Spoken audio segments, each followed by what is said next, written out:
చెప్పండ్రా. ఆ రోజు మీతో పాటు వచ్చిన మూడో వాడి పేరేనా కిరణ్? మూడో వాడా? వాడెవడు? అసలు మీరు ఏం మాట్లాడుతున్నారు సార్? ఇంతకీ పల్లవి ఎవరు, కిరణ్ ఎవరు? మీకిట్లా అడిగితే అర్థం కాదు. ఇదే లాస్ట్ ఛాన్స్. మర్యాదగా నిజం చెప్తేనే సరిపోతుంది. లేకపోతే నా చెయ్యికి పని చెప్పి మీతో నిజం ఎట్ట చెప్పియాలో నాకు బాగా తెలుసు. అబ్బచా, అయితే మమ్మల్ని కొడతారా? మీకంత దమ్ముందే? అయితే మా ఓని కొట్టండి చూద్దాం. అరే, నీకేమైనా మైండ్ దొబ్బిందా? నన్ని కొట్టమని వాణి రెచ్చ కొడతావేందిరా నువ్వు? వీడు నిజంగంటే నా పైన చేయి చేసుకుంటే ఏం పర్లేదురా మామ. కొడితే రెండేట్లు కొడతాడు, ఏమైతుంది? నువ్వు దెబ్బలు కూడా తిన్నావనుకో, ఇంకా చచ్చినా మన మీద అనుమానం ఎవరికి రాదు. అదీగాక మన పైన కొంచెం సింపతి కూడా ఉంటది. పోరా ఎదవా, నీకు సింపతి కావాలంటే ఆ దెబ్బలేదు నువ్వు తిను. మధ్యలో నన్ను బలిపశు చేస్తావా? నా దమ్మేందో చూపిస్తా, రన్రా చూసుకుందాం. ఆగండి సార్, ఇంత చిన్న విషయానికి చేయి చేసుకునే వరకు ఎందుకు? ఇప్పుడేంది, మీకు నిజం చెప్పాలి అంతే కదా? ఇప్పుడు దారిలోకి వచ్చినారు, చెప్పండి. కిరణ్ అంటే ఆ మూడో వాడేనా? అవును సార్, కిరణ్ అంటే వాడే. వాడు మా ఫ్రెండు. ఆ రోజు మేము మీ ఇంటికి వచ్చింది కూడా వాడి కోసమే. అంటే నా అనుమానం నిజమే అన్నమాట. ఇప్పుడు చెప్పండిరా, ఆ రోజు మీరు ముగ్గురు మా ఇంటికి ఎందుకు వచ్చినారు? చందా కోసం వచ్చినట్టు నాటకం ఆడి పల్లవిని మీట్ అవ్వాల్సిన అవసరం ఏముంది? మీరు ముగ్గురు మా ఇంటికి ఏ ఉద్దేశంతో వచ్చినారు?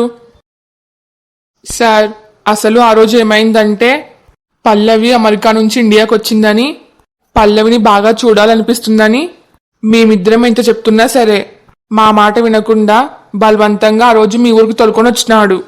పల్లవితో కలిసి మాట్లాడినాడు. మీకెవరికి అనుమానం రాకూడదని మేము చందా కోసం వచ్చినట్టు నాటకం అన్నాము. అవును సార్, నాకు డౌటు. మాతో పాటు వచ్చిన మూడో వ్యక్తి పేరు కిరణ్ అని నీకు అంత కన్ఫామ్గా ఎట్లా తెలుసు? అవునండి. అంటే మీకు మా కిరణ్ గాని గురించి ముందనే తెలుసా? తెలుసు. ఆ రోజు రాత్రే పల్లవి కిరణ్కి ఫోన్ చేసి మాట్లాడుతుంటే నేను మొత్తం విన్నాను. అందుకే నాకు పల్లవి పైన మీ పైన అనుమానం వచ్చింది. అంటే నీకు పల్లవి ప్రేమ గురించి ముందనే తెలుసా? నా పెళ్లికి ముందే తెలుసు. పల్లవి తన ప్రేమ గురించి మొత్తం చెప్పింది. ఏంది, పెళ్లికి ముందరనే చెప్పిందా?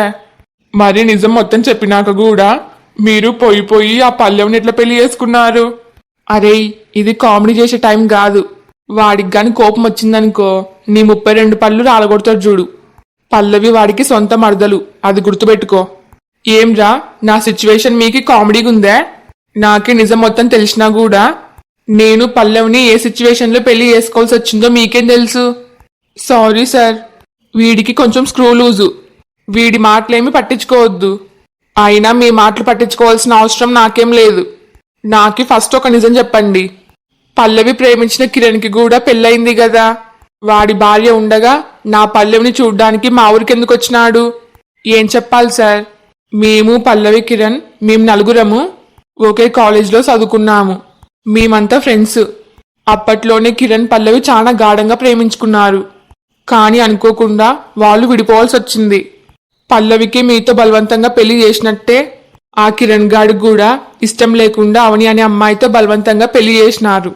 వాడు పేరుకు మాత్రమే అవని మెల్లో తాళి కట్టినాడు. కానీ తనని అస్సలు భార్యలాగా యాక్సెప్ట్ చేసలేడు. వాళ్ళిద్దరికి వేరువేరు పెళ్లిళ్ళైనా సరే పల్లవి కిరణ్ ఇంకా ఒకరినొకరు ప్రేమించుకుంటున్నారు. అందుకే పల్లవిని చూడ్డానికి ధైర్యంగా మీ ఊరికొచ్చినాడు. అయితే నాది అత్తయ్యది అనుమానం కరెక్టే. వాళ్ళిద్దరు ఇంకా ఒకరినొకరు ప్రేమించుకుంటున్నారు. అందుకే పల్లవి ప్రవర్తన అంత తేడాగుంది. ఆయన తప్పు ముమ్మాటికి మీదే. ఎంత మరదలైతే మాత్రం మీరు పల్లవిని పెళ్లి చేసుకోకుండా ఉండాల్సింది. సరే, పెళ్లి చేసుకున్నారు. మీకి పెళ్ళయి సంవత్సరం అవుతుంది. కనీసం పల్లవికి ఆ మాత్రం భయం కూడా పెట్టలేరా? అరే, నువ్వు కొంచెం నోరు మూసుకోరా నాయనా, నీకు దండం పెడతా. అరే, నీకు నా గురించి ఏం తెలుసని మాట్లాడుతున్నావు? ఆ కిరణ్ గాడు కేవలం 4 సంవత్సరాల నుంచి పల్లవిని ప్రేమిస్తున్నాడు. కాని నేను నా ఊహ తెలిసినప్పటి నుంచి నేను పల్లవిని ప్రేమిస్తున్నా. అరే, మళ్ళీ ఇదేం ట్విస్టు? అదేరా, నాకు కూడా అర్థమైతలేదు. ఏంది మీరు చెప్పేది? మీరు కూడా పల్లవిని ప్రేమిస్తున్నారా? నా ప్రాణం కంటే ఎక్కువ ప్రేమిస్తున్నా. అందుకే నేను పల్లవిని ఏమనలేను. కనీసం పల్లవిని కసురుకోవడానికి కూడా నాకు మనసు రాదు. అబ్బచా, నువ్వు అమర ప్రేమికుడివి మరి. నువ్వు ఇంత మెతకగున్నందుకే ఆ పల్లవిని నెత్తినెక్కి ఆట ఆడుతుంది. ఎంత గాఢంగా ప్రేమిస్తే మాత్రం తప్పు చేసినప్పుడు తిట్టకూడదని రూల్ ఉందే? అరే, నువ్వు నోరు కంట్రోల్ చేసుకొని మాట్లాడు. ఆపండి సార్, మీరు ఇంత సున్నితంగా ఉన్నందుకే ఆ పల్లవి మీకు పంగనామాలు పెడుతుంది. ఇప్పుడు చూసినారా ఏమైందో? మీరిట్లే సైలెంట్గా ఉండండి. ఆ పల్లవి మీ గుండు కొరిగి ఆ కిరణ్ కాంతో లేచిపోతుంది. అరే, పల్లవి గురించి ఇంకొక మాట తప్పుగా మాట్లాడినా నేనేం చేస్తున్నా నాకే తెలియదు. ఆయన నేనేమి అంత వెర్రిపప్పని కాదు. ఏ అనర్థం జరగకముందే నేను పల్లవిని అమెరికాకు తోలుకొని పోతున్నా. ఇంకా జీవితంలో ఇండియాకి తిరిగి రాము. సార్, మీరు ఏమనుకోనంటే మీకు ఒక మాట చెప్తా. ఏంది? మీరు మాత్రం నా కళ్ళకి నిజంగంటే వెర్రిపప్పలాగానే కనబడుతున్నారు. నీకి ఎంత ధైర్యంరా నన్ని వెర్రిపప్ప అంటావా? అరే, నీకేమన్నా చిప్పు దొబ్బిందా? ఎందుకురా వాడితో అట్లా మాట్లాడుతున్నావు? వాణ్ణి చూసినావా ఎట్లున్నాడో? నీ బొక్కలు ఇరగొడతాడు. వీడికి అంత సీన్ ఉంటే ఎప్పుడో పల్లవి బొక్కలు ఇరిచేస్తుండే. అప్పటి నుంచి చూస్తున్నా, నోటికి ఎంతొస్తే అంత మాట్లాడుతున్నావు. నీకి బతికి ఇంటికి పోవాలని లేదా? మీకి పల్లవితో జీవితాంతం కలిసి బతకాలని లేదా? అందుకే కదా పల్లవిని అమెరికాకు తోలుకొని పోతున్నా. కాని పల్లవి సచ్చినా మీతో పాటు అమెరికాకు రాదు. ఏంది రాదా? ఎందుకు? ఇందుకే మిమ్మల్ని వెర్రిపప్ప అనింది. అన్నీ తెలిసి మళ్ళీ ఎందుకు అంటారేంది సార్ మీరు? పల్లవి ఇంకా కిరణ్నే ప్రేమిస్తుంది. వాళ్ళిద్దరూ త్వరలోనే పెళ్లి చేసుకోవాలనుకుంటున్నారు. అందుకోసం వాళ్ళిద్దరికి అడ్డుగా ఉన్న అవనీకి ఖచ్చితంగా విడాకులు ఇయ్యాలని ఆ పల్లవి కిరణ్కి కండిషన్ పెట్టింది. రేపే అవని కిరణ్ విడాకుల పైన సంతకాలు పెట్టబోతున్నారు. ఏందిరా నువ్వు మాట్లాడేది? అవునండి, వీడు చెప్పింది కరెక్టే. వాళ్ళిద్దరూ విడాకుల పైన సంతకాలు పెట్టగానే పల్లవి ఇంట్లో వాళ్ళతో మాట్లాడి మీ అందరినీ కన్విన్స్ చేయాలని ప్లాన్ చేస్తుంది. పల్లవికి మీతో పాటు కలిసి అమెరికాకు రావాలని కొంచెం కూడా లేదు. ఇదంతా మీకే ఎవరు చెప్పినారు? ఎవరో కాదు, స్వయాన పల్లవి చెప్పింది. మేము అనుకోకుండా ఇందాక పల్లవిని మీట్ అయినాము. కొద్దిసేపు పల్లవితో కలిసి మాట్లాడినాము. మాకి ఈ నిజాలు మొత్తం చెప్పింది పల్లవే. పాపం రా, చాలా అమాయకునిలాగున్నాడు. అందుకే ఆ పల్లవి ఈయనతో ఫుట్బాల్ ఆడుకుంటుంది. సార్, నిజంగా మిమ్మల్ని చూస్తుంటే జాలనిపిస్తుంది. మీకి ఊహ తెలిసినప్పటి నుంచి మీ మదర్ పల్లవిని ప్రేమిస్తున్నారు. తను పెళ్లికి ముందు ఒకరిని ప్రేమించిందని తెలిసినా కూడా మీరు పెద్ద మనసు చేసుకొని పల్లవి మెల్లో తాళిగట్టినారు. అయినా సరే మీ మనసుకి మీరు చేసిన త్యాగానికి కొంచెం కూడా విలువ లేకుండా పోయింది. ఇప్పుడు బాధపడి లాభమేంది? అప్పుడే ఆ పల్లవి కాలు చేతులు విరగొట్టి ఒక మూల కూర్చోబెట్టింటే పరిస్థితి ఇంత దూరం వచ్చేది కాదు. మీరేమీ బాధపడద్దు సార్. కిరణ్ భార్య అవని కూడా మీలాగే చాలా బాధపడుతుంది. నాకి మిమ్మల్ని చూస్తుంటే అవనీనే గుర్తొస్తుంది. ఆ కిరణ్ గాడు మాకి ఫ్రెండే కావచ్చు, కానీ వాడు చేసేది 100% తప్పు అని మేము వాడికి నచ్చజెప్పనీక చాలా ట్రై చేసినాము. ఈ రోజు పొద్దున కూడా మేము వాడితో గొడవ పడినాము.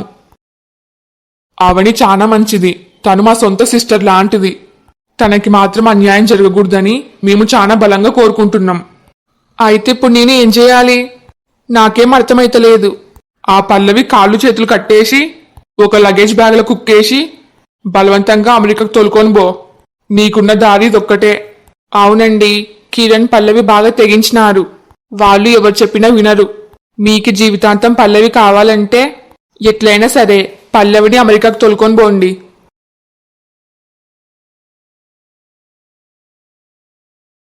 చూడ్రా, మనం వాడితో ఇంతసేపు మాట్లాడి పల్లవి గురించి మొత్తం నిజాలు చెప్తే కనీసం మనకి ఒక్క థ్యాంక్స్ కూడా చెప్పకుండా పోతున్నాడు. పాపం రా, ఈ అభిని చూస్తుంటే బాధ అనిపిస్తుంది. ఆడవనీది ఈడాబీది ఇద్దరిది ఒకటే సిచ్యువేషనే. ఇంతకి వీడికి మనం చెప్పినది ఏమన్నా అర్థమైంటదా లేదా? అర్థమైనందుకే ఏం మాట్లాడకుండా సైలెంట్గా పోతున్నాడు. ఆ పల్లవిని ఎట్లో గట్ల అమెరికాకు తోలుకొని పోతే ఈడావని జీవితం బాగుపడుతుంది. మనం చేసిన ఈ ప్రయత్నానికి కొంచెమన్నా అర్థం ఉంటుంది. పద.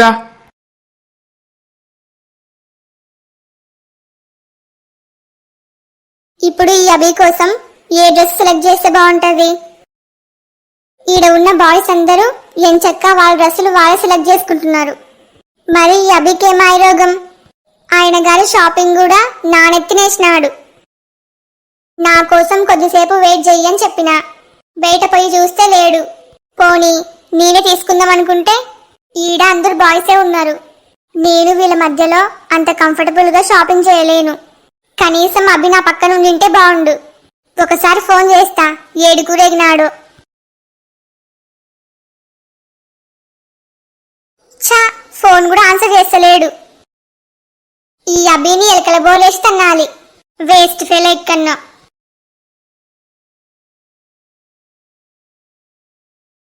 అభి, నేను ఇన్నే ఉన్నా. నువ్వెక్కడ పోతున్నావు? నీ షాపింగ్ లో హెల్ప్ చేయమని చెప్పినావు. సరే హెల్ప్ చేస్తా, కొద్దిసేపు వెయిట్ చెయ్యని చెప్పినా. మరి నువ్వు నా కోసం వెయిట్ చేయకుండా ఇంతసేపు ఏడిపోయినావు? నేను ఫోన్ చేస్తున్నా, నీ పాకెట్ లో ఉన్న ఫోన్ రింగ్ అవుతుంది. ఆయన గాని ఫోన్ ఆన్సర్ చేయకుండా ఈ ప్రపంచంతో నాకు సంబంధమే లేదన్నట్టు తల నేలకేసి ఎక్కడ నడుచుకుంటూ పోతున్నావు? ఇప్పటికి కూడా నీ గురించి మొత్తం నిజం తెలిసినా సరే నా గుండె బాధతో బరువెక్కిపోతుందే తప్ప నీ పైన కోపం మాత్రం వస్తలేదు. నువ్వు ఆ కిరణ్ పైన చూపించే ప్రేమలో 1% నా పైన చూపించినా సరే నేను సంతోషంతో పొంగిపోయేవాణ్ణేమో. ఇంతకు నువ్వు బానే ఉన్నావా? నీ ముఖమేంది అట్లా పెట్టుకున్నావు? నీకేమైనా అర్జెంటా? రెస్ట్ రూమ్కి ఏమైనా పోవాలా? చిచ్చి, అదేం లేదు. సరే అయితే నీకు ఏ టైప్ ఆఫ్ షర్ట్స్ నచ్చుతాయో చెప్పు, వాటిలోనే సెలెక్ట్ చేస్తా. ఇప్పటికే చాలా లేట్ అయింది, తొందరగా ఇంటికి పోవాలి. బాగా తలనొప్పి వస్తుంది. నువ్వు చేస్తున్న పనికి నాకే గుండె నొప్పి వస్తుంది. మరి నా బాధ ఎవరికి చెప్పుకోవాలి? తొందరగా చెప్పవి, అడుగుతుంది నిన్నే. బెల్లం కొట్టే రాయిలాగా మాట్లాడకుండా అట్లే ఉంటవేంది? పల్లవి, నాకు కూడా బాగా తలనొప్పి వస్తుంది. నాకి షాపింగ్ చేయాలని కొంచెం కూడా ఇంట్రెస్ట్ లేదు. నీకు ఏవి నచ్చుతాయో అవే తీసుకో. ఈ అభికేమైంది? అప్పుడైతే నాకు హెల్ప్ చేయకపోతే నేను అత్తయ్యకి మామయ్యకి చెప్తా అని నన్ను బ్లాక్మెయిల్ చేసినాడు. ఇప్పుడు చూస్తే నాకు అసలు ఇంట్రెస్ట్ లేదు అంటున్నాడు. ఈ అభికి నిజంగా హెడ్ఏకేనా? కొంపదీసి రఘుని రాకేష్ని చూసినాడా? ఒకవేళ వాళ్ళని గుర్తుపట్టి వాళ్ళతో మాట్లాడినా సరే రఘు రాకేష్ నా గురించి నిజాలేవి చెప్పరు. నాకు వాళ్ళపైన నమ్మకం ఉంది. ఇప్పుడు ఈ అభి కోసం ఏం తీసుకోవాలో ఏమో. ఇంకా షాపింగ్ మొత్తం అయిపోయినట్టే కదా? నా షాపింగ్ అయితే కంప్లీట్ అయింది. అభి, నువ్వు ఇంకా ఏమైనా తీసుకోవాలా? ఏం లేదత్తయ్యా. మా తెలుసా, నేను నా షాపింగ్ తో పాటు ఈ అభి షాపింగ్ నేనే చేసిన. నన్నైతే ఎప్పుడు తిడతా ఉంటావు కదా. ఈ అభి ఇంత పెద్దగా అయినా సరే ఈయన గారి కోసం ఏం తీసుకోవాలో ఈయనకే తెలియదంట. నన్ను బాగా ఇబ్బంది పెట్టినాడు. ఏం కాదులే, భార్య భర్తలంటే అట్లనే ఉండాలి. కన్న తల్లి అంటే కూడా నీలాగే ఉండాలి. కూతురు ఏం చేసినా తప్పు, అల్లుడు ఏం చేసినా కరెక్ట్. బాబు, నువ్వు బానే ఉన్నావా? నేను బానే ఉన్నా. నాకెందుకో నువ్వు డల్లుగున్నట్టు అనిపిస్తుంది. కొంపదీసి పల్లెవు నిన్నేమన్నా అనిందే? అలాంటిదేం లేదు. నీకి ఎప్పుడు నా మీదే అనుమానం. ఈ అభికి బాగా హెడ్ఏక్ వస్తుందంట, అందుకే అట్లున్నాడు. అవునా అభి? అవునత్తయ్యా, నాకు అసలు ఉండాలని లేదు. తొందరగా ఇంటికి పోదాం. సరే రండి పోదాం.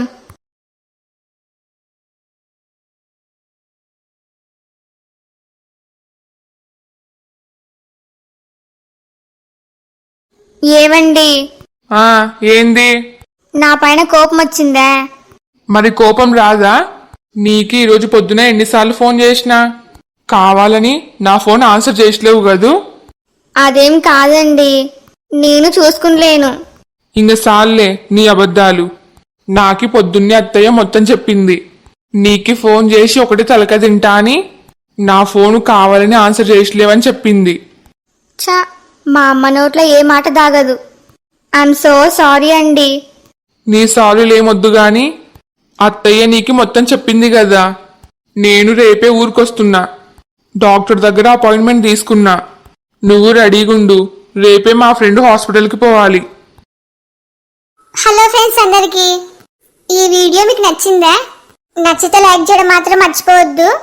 అట్లనే ఈ వీడియోని మీ ఫ్యామిలీ అండ్ ఫ్రెండ్స్కి షేర్ చేయండి. ఈ స్టోరీ యొక్క రాబోయే మిగతా పార్ట్స్ కోసం మా ఛానల్ని ఇప్పుడే సబ్స్క్రైబ్ చేసుకోండి. వీడియోకి హైప్ చేయడం మాత్రం మర్చిపోవద్దు. అట్లనే మీ ఫీడ్బ్యాక్ని కామెంట్ చేయండి.